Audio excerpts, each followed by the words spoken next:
그래서 mg는 2 곱하기 10 그리고 떠있는 높이가 얼마? 6. 땅바닥을 기준으로 하면 6m 높이에 있어요. 이 얘기입니다. 그렇죠? 자, 2층을 기준으로 하면 2 곱하기 10 곱하기 얼마? 3. 됐죠? 3층을 기준으로 하면 2 곱하기 10 곱하기 2고요. 옥상을 기준으로 하면 얼마입니까? 0. 그죠? 그래서 똑같이 2kg짜리 물체가 있더라도 기준을 어디냐에 따라서 그 위치의 에너지를 결정하는 높이값이 달라져서 위치 에너지의 크기가 달라진다.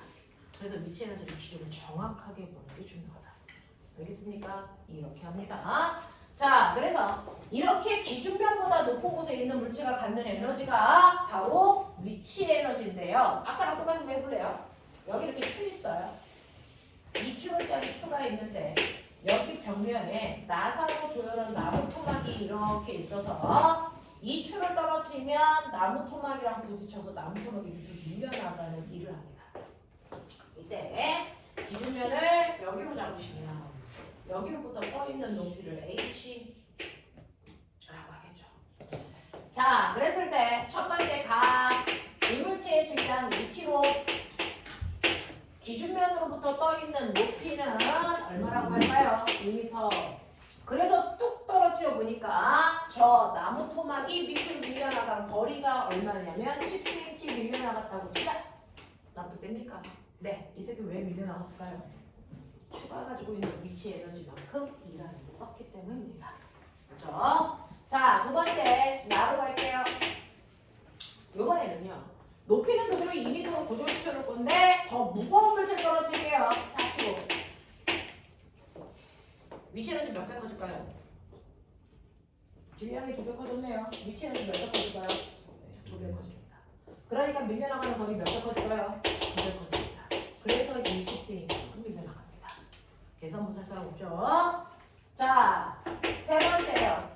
요번에는 질량 똑같이 2kg인데요. 높이만 3배 더 높은 6m 높이에서 떨어뜨려 볼게. 위치는 몇 배 커졌을까요? 3배 커졌습니다. 그러면 나무 토막이 밀려나가는 건 어떻게 될까요? 정확하게 3배 커져서 30cm 밀려나가요.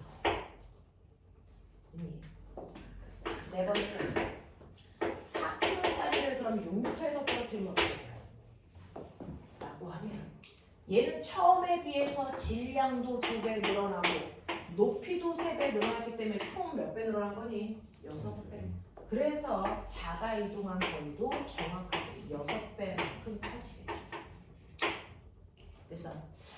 자, 이 시감을 통해서 우리는 알 수 있습니다. 위치 에너지를 EP라고 표현합니다. 포인트에서 갖는 에너지. 위치 에너지는요. 떨어지는 물체의 질량과 정확하게 비례관계가 있고요. 위치의 에너지는 떠있는 높이와도 정확하게 비례관계가 있고요.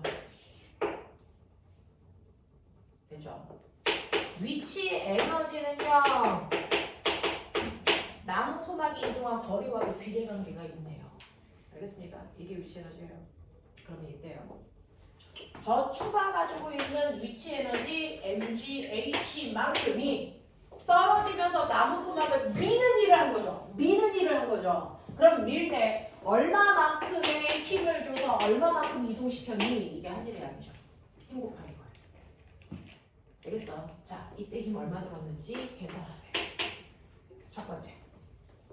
가경우의 힘 얼마 들었습니까? 라고 하면 4 안 됩니다. 불법입니다. 자, 해볼까요?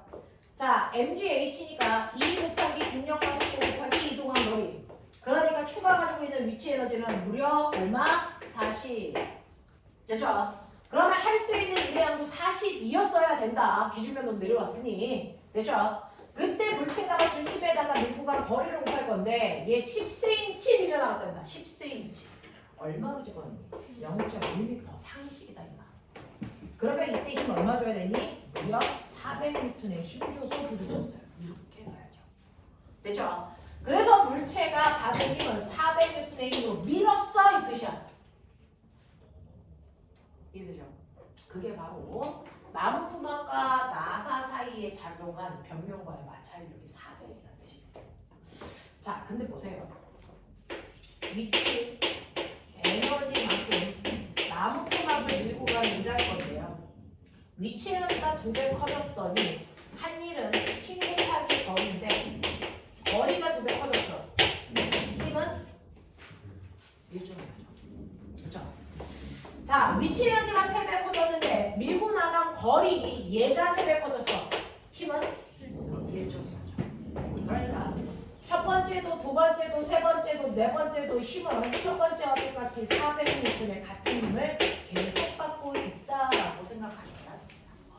알겠어? 이게 바로 변형과의 마찰력이라 변하지 않습니다. 나는 나중에 무조건 영재들이 되냐? 이렇게 된다라고 하는 거 알고 계시면 되겠죠. 자, 그러면 이런 식으로 운동 에너지와 위치 에너지를 구했다고 치자. 너네 중학교 3학년 내용 다 배우고 온 친구들이니까 지금 했던 선생님 설명이 어렵지 않아야 됩니다. 맞죠? 다 이해되는 거죠? 자, 그러면 이때요. 어떤 땅바닥을 기준으로 비만인 새가 날아간다 자기야. 날아간다. 되죠? 이 새는 2kg고요. 2의 따르기로 날아가고 있고요. 땅으로부터 떨어지는 높이는 얼마냐면 10m라고 칠게요. 자, 이 새가 가지고 있는 에너지가 뭘까요? 저 새는 무슨 에너지가 있을까요? 땅바닥을 기준으로 한다고 했으니까 무슨 에너지 있습니까? 위치 에너지. 또요? 가고 있으니까 운동 에너지. 됐어. 그러면 저 새가 가지고 있는 에너지가 얼마입니까? 네, 라고 하면 위치 에너지의 값은 mgH인데 2 곱하기 중력 가속 곱하기 10하니까 위치 에너지 200 가지고 있어요 라는 거고요. 자, 움직이고 있으니까 운동 에너지 있을 텐데 2분의 1 mv 제곱이라서 2분의 1 곱하기 2 곱하기 속력의 제곱하시면 운동 에너지 4줄만큼 가지고 있어. 그러면 저새의 진짜 에너지는 얼마야? 네, 저새의 진짜 에너지는 위치 에너지와 운동 에너지를 다 가지고 있으니 이 둘을 합한 에너지의 값이 얼마? 204줄만큼의 에너지를 가지고 있는 셈입니다. 그러면 위치 에너지와 운동 에너지를 합한 에너지를 무슨 에너지라고 하죠? 역학적 에너지라고 하죠. 그래서 이렇게 기준면보다 높은 곳에 떠있는 물체가 움직이고 있을 때요. 운동 에너지와 위치 에너지를 합한 역학적 에너지를 구하셔야 그 물체이 가지고 있는 진짜 에너지가 나온다라는 겁니다. 그래서 역학적 에너지라는 건요. 모든 물체가 어느 한 순간 가지고 있는 위치 에너지와 운동 에너지의 총합을 이루는 역학적 에너지라는 겁니다. 역학적 에너지라고 부른다. 그래서 역학적 에너지는 별도의 에너지가 아니고요. 그냥 위치 에너지에다 운동 에너지 합해라는 겁니다. 그걸 역학적 에너지라고 부르겠다라는 이겁니다. 자, 그러면 이렇게 역학적 에너지를 가지고 있는 물체가 있어요. 누굽니까? 롤러코스터.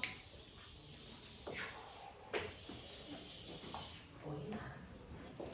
자, 야, 우리 몇 시에 끝나야 돼? 9시. 지금은 몇 시야? 9시죠. 저 시기에 왜 마탱이가 갔어요? 저 깜짝 놀랐어요. 10시가 넘은 줄 알고. 10시 넘어서 수업하는 학원들은 불법입니다. 우리 학원은 그렇게 하지 않습니다. 우리 학원은 10시에 문 닫는 학원이에요.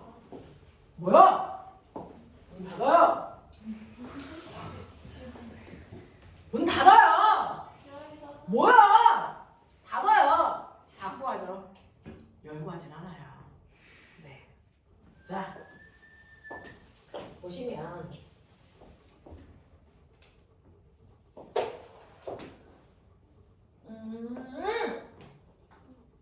여기에 땅바닥을 기준으로요.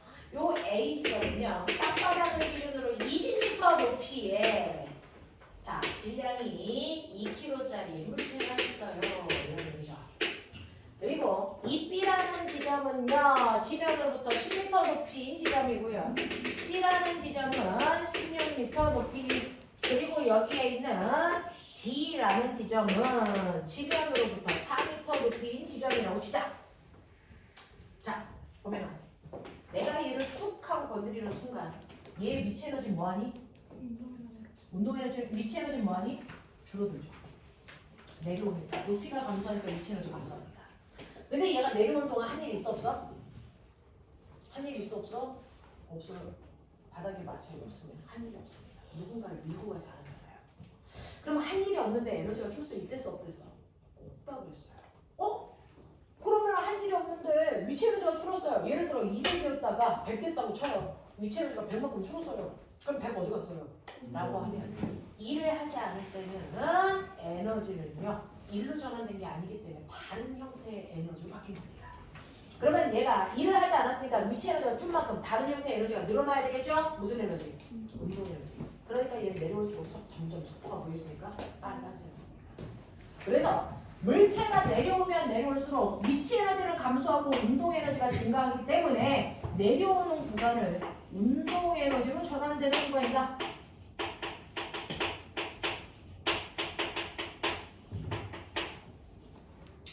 됐어? 그럼 올라갈 때는 어떻게 되니? 속도가 보이시냐? 올라가면 속도가 보이시냐? 느려지죠. 그럼 운동 에너지 감소했죠. 그럼 감소하는 운동 에너지 뭘로 바뀌었을까요? 위치 에너지. 그래서 올라가는 구간은 위치 에너지가 증가하는 구간, 위치 에너지로 전환되는 구간이다. 이렇게 표현합니다. 되겠어? 자, 내려간다. 무슨 에너지로 전환? 운동 에너지. 올라간다. 무슨 에너지로 전환? 위치 에너지. 이렇게 됩니다. 그래서 일을 하지 않을 때는요, 에너지는 다른 형태의 에너지로 전환만 되는 거다. 자, 그랬을 때 이렇게 물체와 바닥 사이에 마찰이 없으면요, 됐죠? 역학적 에너지의 총량은 일정하게 고존되면서 위치와 운동 에너지 사이의 에너지 전환만 일어나요. 자, 그러면 우리 한번 해볼게요. 첫 번째 A점 위치 에너지 있어요? 운동 에너지도 있을 수도 있어요. 이거 합하면 역학적 에너지라고 했죠. 해보죠. A 지점의 위치 에너지 얼마입니까? 라고 하면 mg 얼마? 20만큼의 위치 에너지 있어요. 맞아요. 근데 운동 에너지는요, A에 가만히 멈춰 있었기 때문에 운동 에너지는 없습니다. 그러면 이 순간의 역학적 에너지는 위치 에너지가 다네요. 그래서 mg 20만큼의 위치 에너지를 가지고 있는 게 A입니다. 납득하나요? 자, 근데 저물체가 내려갔다 올라가는 동안 바닥과의 마찰이 없기 때문에 역학적 에너지 보존돼야 됩니다. 그러니 B점에서도 C점에서도 D점에서도 역학적 에너지는 mg 20이라고 하는 같은 값을 가져야 된다. 물리는 예를 갖지 않는 방법입니다. 역학적 에너지 보존됩니다. 근데 B점에서의 위치 에너지 얼마일까요? 불러. mg 얼마? 10이죠. 그럼 B점에서의 운동 에너지 얼마입니까? mg 10. 그렇죠. 속력이 없어도 알 수 있죠. 이거 두 개 합한 게 역학적 에너지고 그 값이 mg 20이어야 되기 때문에 얘는 얼마라고요? mg 10을 가져야 됩니다. 납득해요? 자, C점에서의 위치 에너지 불러. 얼마? mg 10이에요. 지금 여러분들은 고3처럼 하고 있어요. 중학교 3학년 병신들 어떻게 하는지 아세요? 내가 다 숫자 집어넣어요. 의미 없는 짓을 하고 있어요. 자, mg 16에 위치 에너지 있습니다. 근데 역학적 에너지 얼마여야 됩니까? mg 20. 그럼 운동 에너지 얼마여야 됩니까? mg 4. 되겠나? 운동 에너지 구하라고 해서 반드시 속력이 있어야 되니? 역학적 에너지에서 위치 에너지를 뺀 만큼이 운동 에너지가 돼가죠. 그거 하고 있잖아요. 자, D점에 와서도 역학적 에너지 mg 20이어야 되는데 D점에서의 위치 에너지 불러요. 얼마? mg 얼마? 4. 그럼 운동 에너지는? mg 16의 값을 가져야 된다는 걸 우리는 알 수 있다고요. 역학적 에너지 부족되니까. 근데 지금 이건 선생님이 써준 거지 시험지는 이건 너네가 써서 생각하는 거. 그림체만 나옵니다. 그래놓고 중학교, 고등학교 공통된 문제가 뭐냐면 각각의 지점의 위치, 에너지의 비가 얼마냐 이거 봐요. 해보자. A 대 B의 위치 에너지의 비율 불러. 2대1 MG 20대 MG 10. MG는 똑같으니까 날라가고요. 20대 10이니까 계산하시면 2대 1이 나옵니다. 납득해? 근데 여기서 끝나면 병신이죠. 이 2대 1이 어디서 온 숫자인지를 다시 보셔야죠. 그래야 같은 문제를 저 과정을 거칠 이유가 없죠. 2대 1 어디서 왔어요? 높이의 비례 2대 1이라고 하는 20과 10이라는 숫자의 의미를 보시면 바로 그 지점에서 기준면으로부터 떠있는 뭐니까 높이의 비율이 바로 위치 에너지의 비율입니다. 그래서 알겠죠? 무게는 똑같아요. 알겠어? 그래서 위치 에너지의 비율은요, 그 물체가 기준면으로부터 떠있는 높이 비가 바로 위치 에너지의 비입니다. 그렇다면 이제 자신있게 해요. B 대시의 위치 에너지 비율을 굳이 여기에 있는 숫자를 볼 필요가 있니 없니? 없죠. 해봐. 몇 대 몇? B 대시 얼마입니까? 5대 8. 됐어. C 대 D의 위치 에너지의 비 얼마입니까? 네. C 대 D의 위치 에너지의 비율 4대 1. 아시겠어요? 공부 이렇게 하시는 거예요. 구하려고 하지 말고요. 그 숫자의 의미가 뭔지 분석하는 거예요. 그러면 우리요. 거꾸로 하자. 위치 에너지의 비율이 아니고요. 요번에는 운동 에너지의 비율을 A는 운동 에너지가 없으니까 B 대 C의 운동 에너지의 비 얼마입니까? 저기 써있죠. mg 10대 mg 4. 그래서 이게 날라가니까 몇 대면 5대 2죠. 되겠니? 그럼 도대체 5대 2라는 숫자를 결정하는 10과 4의 숫자의 의미가 뭘까? 다시 찾아요.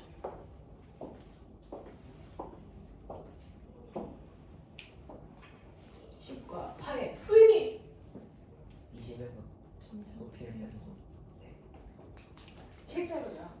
운동 에너지 왜 생기는 거냐면 위치 에너지가 감소한 만큼 생긴다죠. 그러면 얼마만큼 위치 에너지가 감소했니? 그거 어떻게 따져요? 최고점의 높이에서부터 감소한 높이가 바로 운동 에너지로 변화됩니다.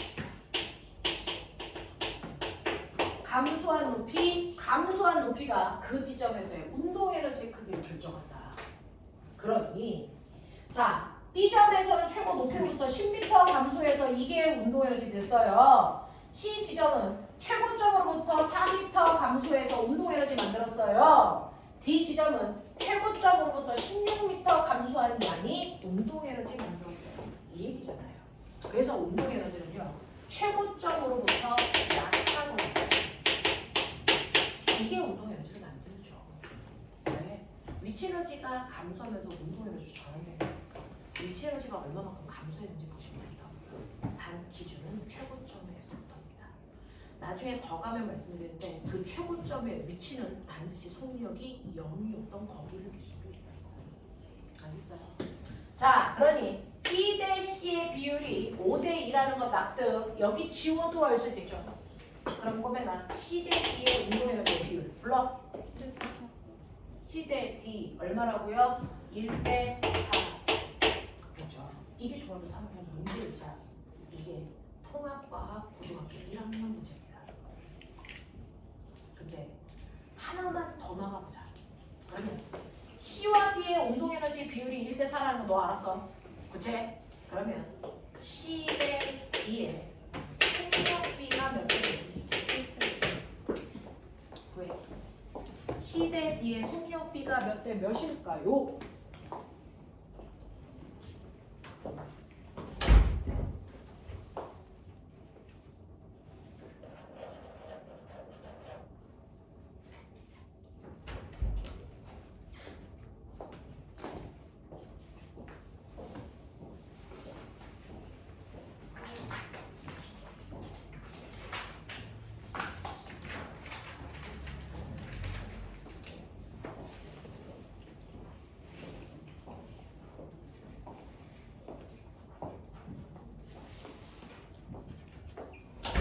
몇 대면?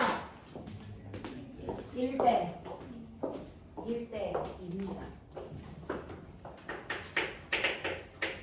왜 1대 1대 2일까요?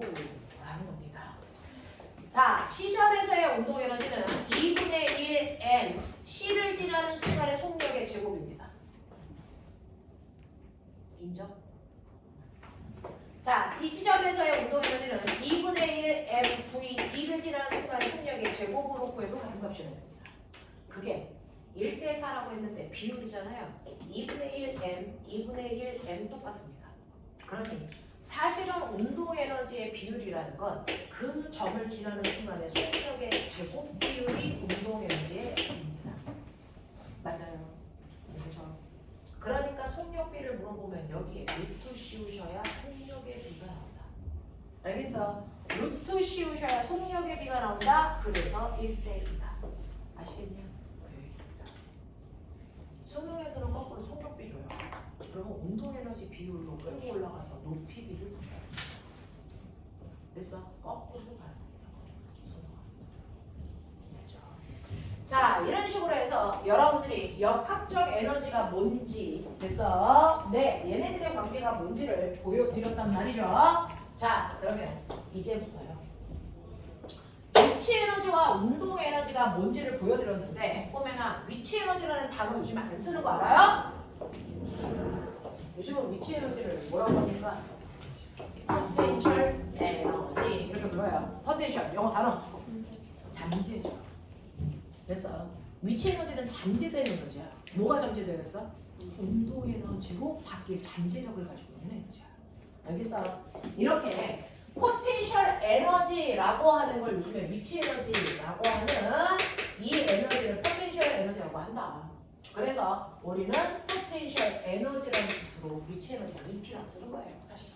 그래서 근데 이 위치 에너지가 몇 가지가 있냐면 이렇습니다. 이렇게 물체가 롤러코스터를 타고 내려고 할 때요. 어떻게 해야 역학적 에너지가 보존돼? 어떨 때만 역학적 에너지가 보존돼? 마찰이? 없을 때. 그럼 마찰이 있으면 어떻게 되는데? 역학적 에너지 중에 일부가 다른 형태인 열 에너지로 바뀌어요. 그러면 저기에서 중력을 안 작용해요? 중력 때문에 내려오는 거잖아요. 그러면 중력은 역학적 에너지를 못 시켰다는 얘기야? 보존시킨다는 얘기야. 근데 마찰은 보존 못 시킨다는 얘기야. 납득하냐? 이 얘기였어요. 선생님 중학교 다닐 때 과학 선생님이 어떤 힘도 받지 않으면 역학적 에너지 보존돼 라고 얘기를 막 수업 시간에 해줬어요. 근데 딱 봤을 때 마찰이라는 건 없는 거 맞는데 중력은 있잖아. 그럼 어떤 힘도 안 받을 때라는 단어는 이해가 안 되는 거죠. 그럼 도대체 역학적 에너지를 보존시키는 힘은 뭐고 역학적 에너지를 보존시키지 못하는 힘은 뭐냐라는 겁니다.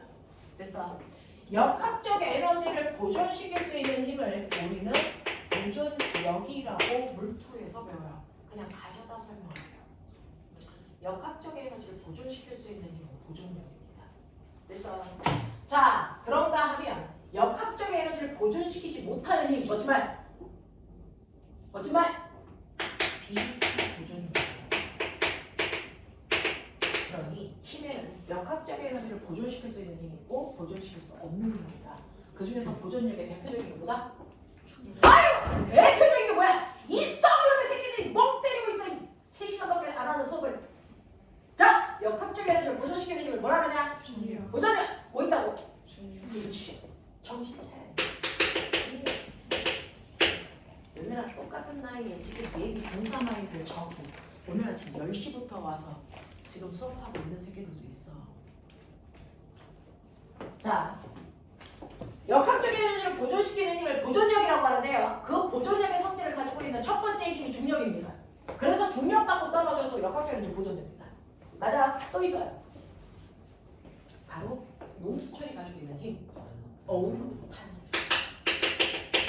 하나 더 있어요. 딱 3개밖에 없습니다. 저 3개의 힘은 역학적 에너지를 보존시키는 유일한 힘입니다. 중력, 탄성력, 전기력. 그래서 롤러코스터에서 중력만 받고 떨어지기 때문에 역학적 에너지가 보존된다는 얘기죠. 그래서 자, 저 3개를 뺀 나머지 어떤 힘이 와도 역학적 에너지가 변화시킵니다. 그 힘들을 비보존력이라고 하는데 대표적인 게 뭘까요?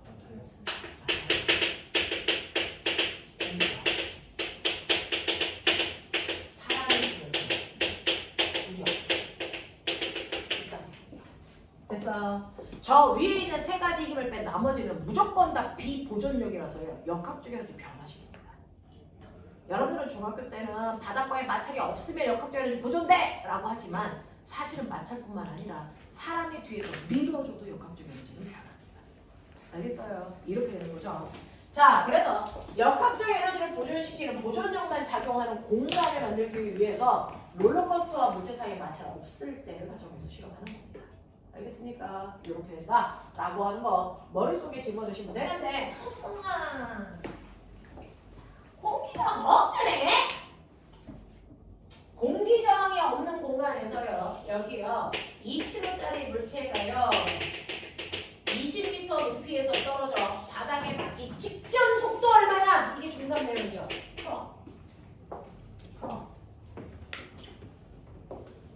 20m 상공에 가만히 있던 공을 손을 놓습니다. 자, 얘가 바닥에 떨어지기 직전 속력이 얼마냐? 라는 겁니다. 중3 내용입니다.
자, 얼마일까요? 네, 이거 구하는 방법이요. 중3 수준, 고2 수준. 얘네 지금 고2 거 배우고 있잖아. 중3 수준으로 하면 에너지 전환을 물체가 가지점에 있다가 나지점으로 오면서 무슨 에너지가 무슨 에너지로 전환되니? 위치 에너지가 운동 에너지. 여러분 지금 그걸 본 거죠. 위치 에너지가 온전히 전체가 다 운동 에너지로 전환되는 거잖아요. 그래서 위치 에너지 mgh가 운동 에너지 지면으로 왔을 때 2분의 1 mv 제곱으로 바뀌니까 이때 바닥에 닿을 때 속력 얼마냐라고 하면 보이시죠? V는 무조건 루트 2gh 만큼 됩니다. 그래서 얘는 루트 2 곱하기 중력가속도 곱하기 떠있는 높이, 그래서 바닥에 닿을 때 속력이 20이에요 라고 하는 걸 알아냈죠. 근데 선생님하고 저번 주에 뭐 배웠어요? 등가속도 운동. 쟤 떨어지면서 자기가 등가속도죠. 자, 그걸로도 구할 수 있어요. 두 번째는 등가속도 운동으로도 구하는데요. 얘는 떨어지면서 자유낙하를 합니다. 자, 그래서 20m 떨어졌을 때 바닥에 닿기 직전 속력 얼마니? 라고 물어봤는데 여기까지 떨어질 때 몇 초 걸렸어요? 안 가르쳐줬죠. 그럴 때 우리가 쓸 수 있는 게 뭡니까? 불러. 2AS는 V제곱 마이너스 V제곱 제곱이죠. 근데 처음 속도 얼마입니까? 0이니까 이거 없어지죠. 그럼 이걸 놓고 씌우시면 얘죠. 내 모습하고 내 모습이 어떤지 보세요. 어때요? 같죠?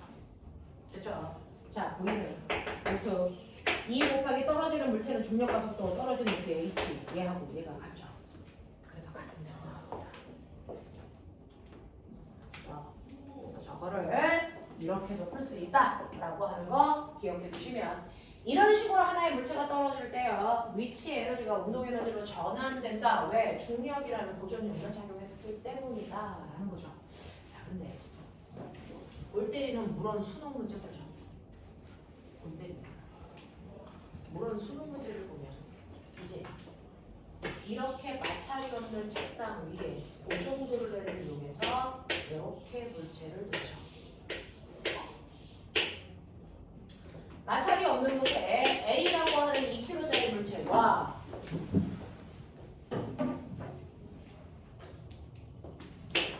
물체라고 하는 3kg짜리 물체가 매달려 있다고 치자. 얘가 손을 놓으니까 아래로 6m 내려온다고 치자. 6m 내려오는 순간에 속력이 얼마냐? 이런 거 문제야.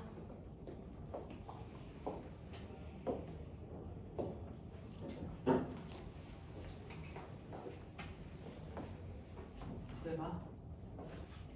여기 머리 상당히 괜찮은 친구들이 있어요.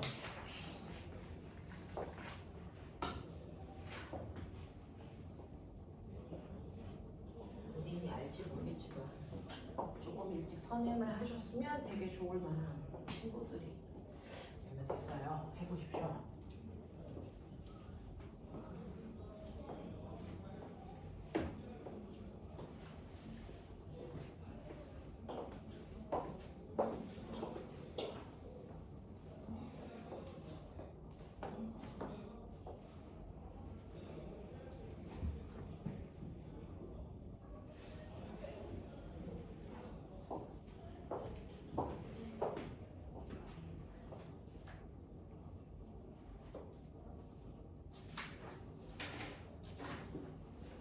했어요?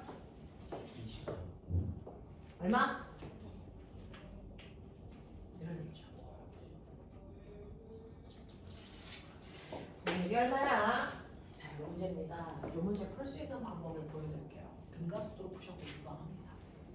자, 근데 지금은 에너지를 배우고 있으니까 에너지로 풀어봐 드릴게요. 실제로 물체와 바닥 사이에 마찰 없네요. 중력만 받고 떨어지네요. 역학적 에너지 못 해야 되니까 조절돼야 되죠. 정말 보존되는 거 맞나요? 보세요. A와 B가 묶여 있습니다.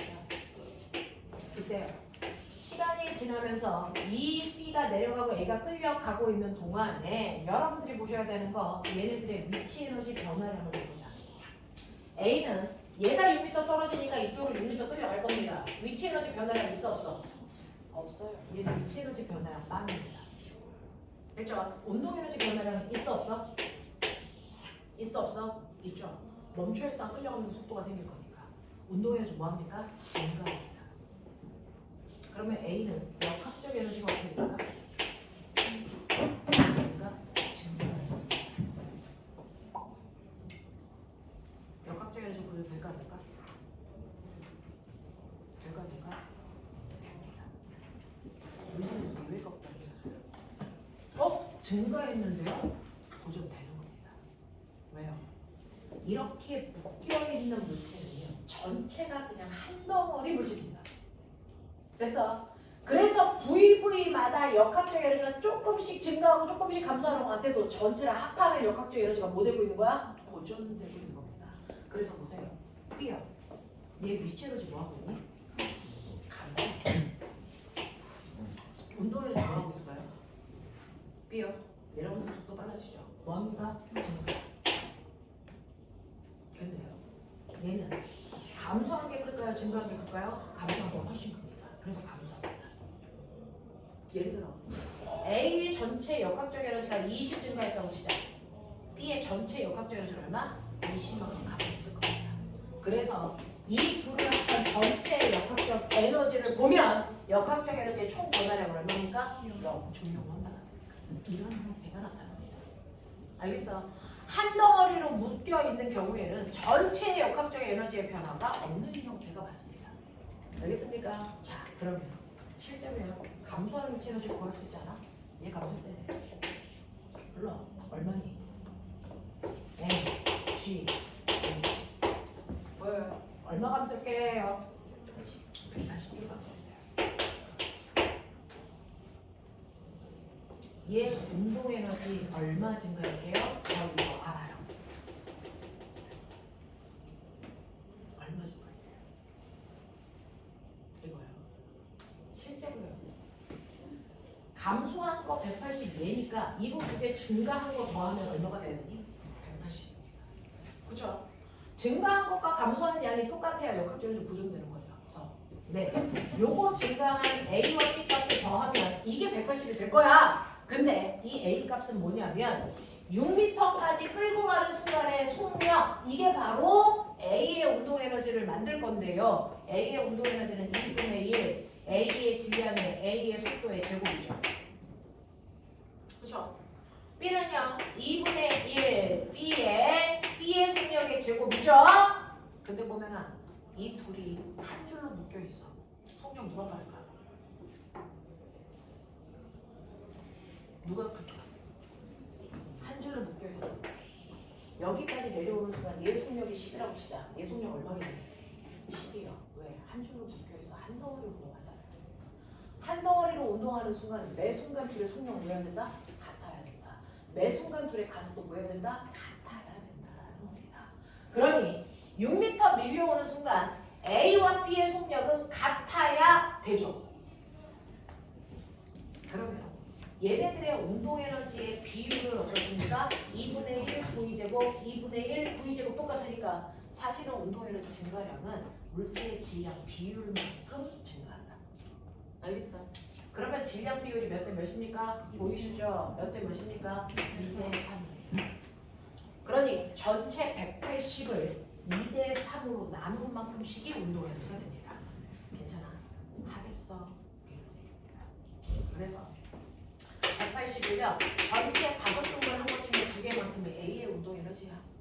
얼마 나와? 70. 얘는 108. 되겠습니까? 이런 느낌입니다. 됐죠? 그래서 오히려 거꾸로 A의 운동 에너지 70이야? 그러면 A의 운동 에너지 2분의 1 곱하기 2 곱하기 V 제곱이 72네. 맞아? 그러면 이때 속력이요. V는 루트 72니까 8, 9, 72 얼마요? 네, 6 루트 2예요 라고 하면서 그릴 수 있죠. 이렇게 갈 수도 있어요.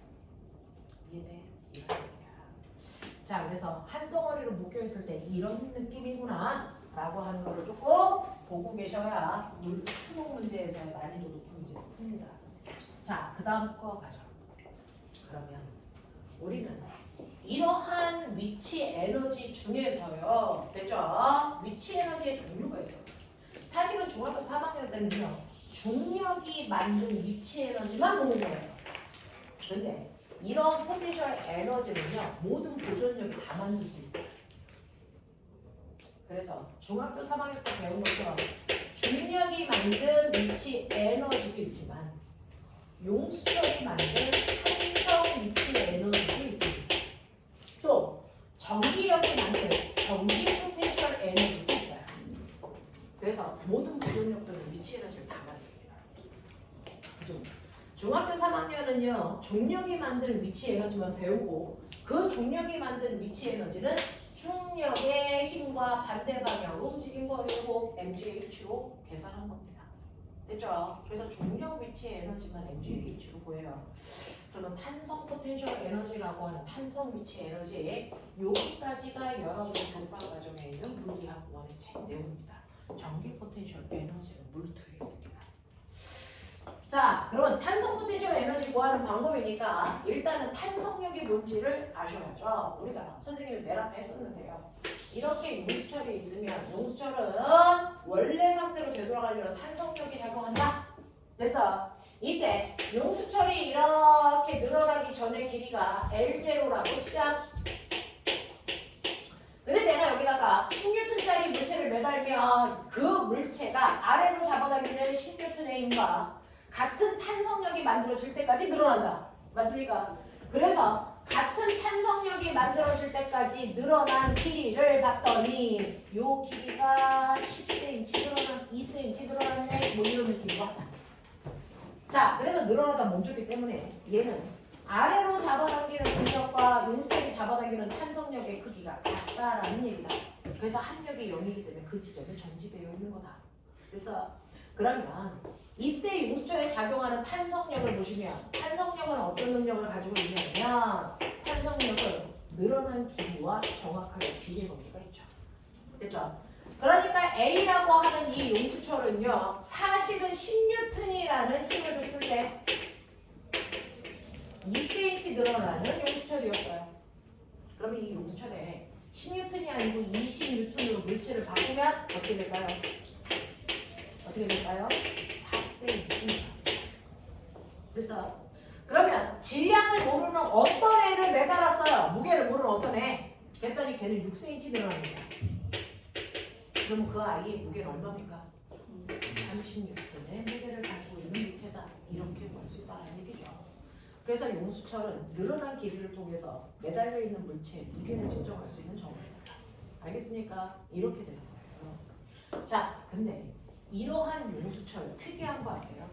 A라는 용수철은요 10N이라는 물체를 매달면 2cm 늘어날 수 있어요. 그러면 모든 물체가요 10N의 물체를 매달면 모든 용수철이 2cm 늘어나니 아닙니다. 어떤 용수철은요 열나 단단해요. 엄청 단단해요. 그래서 그 단단한 용수철한테 10N의 물체를 매달면 겨우 1cm 늘어납니다. 그래서 용수철마다 똑같이 10N의 물체를 매달더라도 늘어난 길이는 용수철마다 달라집니다. 그래서 이 용수철은요 얼마나 잘 늘어나는 용수철인지 그 용수철의 개성을 나타내는 용수철 상수라는 걸로 얼마나 잘 늘어나는 용수철인지를 표현하기로 했습니다. 그래서 그 용수철 상수를 K라고 쓰고 얘를 용수철 상수 또는 탄성계수라고 부른다. 용수철 상수 또는 탄성계수라고 할 건데 이 용수철 상수 어떻게 만들어요? 라고 하면 용수철 상수는 A라는 용수철은요 10N의 물체를 매달았더니 2cm 늘어났잖아요. 그러면 이 용수철을 1m에 해당되는 100cm 늘어나기 위해서 몇 N의 힘을 줘야 되니? 500. 네, 라고 해서 늘어난 길이를 50배 크게 해야 되니까 중림도 똑같이 비례해서 50배 커져야 됩니다. 그러니까 얘는 500N의 힘을 줘야 1m 늘어나는 용수철이죠. 그래서 A의 용수철 상수는 1m 늘어나는데 500N의 힘이 필요한 I예요. 이렇게 쓰면 됩니다. 500N/m. 이게 A의 용수철 상수예요. 그럼 B는 어떻습니까? B는요. 10N이라는 힘을 주니까 겨우 1cm 늘어나. 그러면 얘도 똑같이 100cm 늘어나게 하기 위해서 얼마의 힘을 줘야 될까? 라고 하면 늘어난 길이 100배 크게 해야죠. 그러니까 줘야 되는 힘도 100배 큰 힘을 줘야 되니까 얼마? 1000N의 힘이 필요하죠. 그러면 B의 용수철 상수값은 얼마입니까? 1000Nm/m로요. 각각의 용수철을 1m씩 늘어나게 하기 위해서 필요한 힘의 크기를 용수철 상수로 한다. 알겠습니까? 네. 이렇게 되죠. 그러면 이런 식으로 각각의 용수철의 용수철 상수를 알면요. 우리 신기한 거 알 수 있어요. 용수철 상수값을 알려주면 그 용수철 상수에다가 용수철이 늘어난 길이를 곱하시면 그 용수철을 잡아당기는 힘의 크기를 알 수 있습니다. 그래서 탄성력 F는 KX입니다. 그래서 예를 들어서 A 보세요. A는 용수철 상수가 500이래요. 근데 A에다가 질량이 얼마인지 모르는 어떤 아이를 매달았더니 2cm 늘어납니다. 그러면 변형된 길이는 2cm인데 2 집어넣으면 병신이죠. 왜? 여기 거리 단위가 미터입니다. 얼마? 0.02m로 나와요. 그러면 단위끼리 계산하시면 뉴턴만 남죠. 힘 구하는 거라는 얘기죠. 계산해보세요. 얼마 나옵니까? 10N이라는 물체의 무게를 얻을 수 있다. 그렇죠? 자, 이런 식으로요. 앞으로는 용수철에 작용하는 탄성력 계산합니다. 탄성력 계산합니다. 탄성력이라고 하는 F값을 KX로 계산해요. X는 용수철이 늘어난 변형된 길이고요. 자, 변형된 길이와 탄성력은 비례 관계가 있습니다. 맞죠? 그럼 이 그래프의 기울기는 생각해.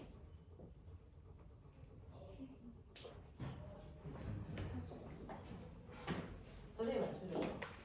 모든 그래프에서 기울기는 X축분의 Y축의 변화량이죠. 그러니 계산해 보시면 이 기울기가 뭡니까? 용수철 상수를 처음부터 얘기하고 있었던 겁니다. 됐어. 탄성력을 나타내는 그래프에서의 기울기는 그 용수철의 용수철 상수값이 나와 있다. 알겠어? 그럼 보면은 이 그래프의 면적은 뭐지? 서연아, 이 그래프의 면적이 뭡니까? 이게 뭘까요? 생각해봐. 배우고 나서 아는 건 암기죠. 배우기 전에 생각하는 게 사고력이에요. 얼마 같아? 면적.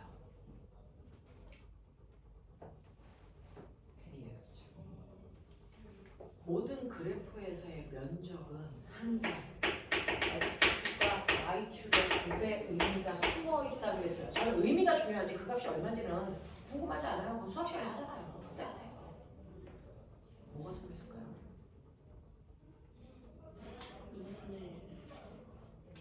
뭐가 숨어 있어요? x축이 뭐니? 1 x축이 미국값 거. y축이 뭡니까? 물체를 잡아야 돼. 그럴 건 뭡니까? 물체가요, 이 용수철을 잡아당기면서 물체가 용수철한테 뭐 해줘요? 일해준 거예요. 됐어? 그래서 용수철을 늘어나게 하면서 물체가 일을 해준 거고, 용수철 입장에서는 저 넓이만큼 일을 뭐 한 겁니까? 받은 거죠. 일을 받으면 뭐가 생긴다 그랬어요? 에너지가 생긴다 그랬죠. 그러니 사실은 이 넓이가 그래서 용수철이 갖게 된 무슨 에너지입니까? 탄성 에너지를 표현하는 것입니다. 탄성. 그럼 용수철이 가지고 있는 탄성 포텐셜 에너지 구하는 식 이제 네가 만들어. 불러. 불러야 2분의 1 K X. 그래서 용수철이 갖게 되는 탄성 포텐셜 에너지는요, 구하는 식이 별도가 아니고 저 그래프 밑에 있는 넓이 구하는 식이에요. 그래서 2분의 1 kx 제곱이 용수철이 갖게 되는 탄성입니다. 이해해? 이런 겁니다. 그래서 아까 말씀드린 것처럼 위치 에너지에다 운동 에너지를 더하면 역학적 에너지고 보존력만 작용하면 역학적 에너지 보존된다고 그랬는데요. 됐죠? 위치 에너지가요. 어떨 때는 중력 위치 에너지만 나와. 이거 구하시면 돼요. 어떨 때는 탄성 포텐셜 에너지만 나와. 이거 구하면 돼요. 어떨 때는 둘 다 나와. 이거에다가 운동 에너지 더하셔야 역학적 에너지입니다. 알겠습니까? 이런 식으로요. 역학적 에너지라는 건 모든 형태의 위치 에너지와 운동 에너지의 합이다. 알겠습니까? 이런 얘기들이 여기에 문제에 있는데 사실은 쉽지 않은 문제들이 있어요. 그래서 다음 시간에 문제 풀어보시면 거기까지 설명하겠습니다. 고생하셨습니다.